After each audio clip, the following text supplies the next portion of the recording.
যত সব ঝগড়ুটি মহিলা। কি? আমি ঝগড়ুটি? আমি ঝগড়ুটি মহিলা? এত বড় সাহস ঝগড়ুটি? আপনি গায়ে পড়ে ঝগড়া করতে আসছেন না। ছেলের মধ্যে বাজার করতে আসলে ধাক্কা ধাক্কি খায় মানুষ, আপনি জানেন না? কোন বড় লোক করতে এসেছেন? ধাক্কা ধাক্কি খাবেন না তো ভিড়ের মধ্যে। আপনি ওই বড় বড় শপিং মলে যান না, এখানে কি করতে এসেছেন? কেন? আপনার কেন? আমার যেখানে ইচ্ছে আমি সেখানে বাজার করতে পারি। যত সব বাজার করতে এসেছে না ঝগড়া করতে এসেছে এখানে। দেখি আরেকটা ভালো শাড়ি পাই কিনা। এই শাড়িটা তো খুব সুন্দর। কি সুন্দর শাড়িটা, এটা আমি নেব। আরে বললেই হবে, এটা আমি আগে দেখেছি, আমি নেব এই শাড়িটা। দিন বলছি। ও মা তুমি ছেড়ে দাও, অন্য শাড়ি দেখো। মা, মাকে আমি কিছু বললে মা শোনে না। কি দরকার শাড়ি নিয়ে কাড়াকাড়ি মারামারি আমরা? দিন বলছি দিন, আমি নেব দিন। যত সব।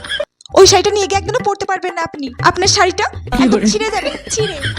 সবকিছু মনে করছে আমার কাছ থেকে কেড়ে নেবে। আমিও কাটতে পারি। ঝগড়ুটি মহিলার সাথে ঝগড়া করতে গিয়ে পুরোই ঘেমে গেলাম। উফ, একটা শাড়ি থাক।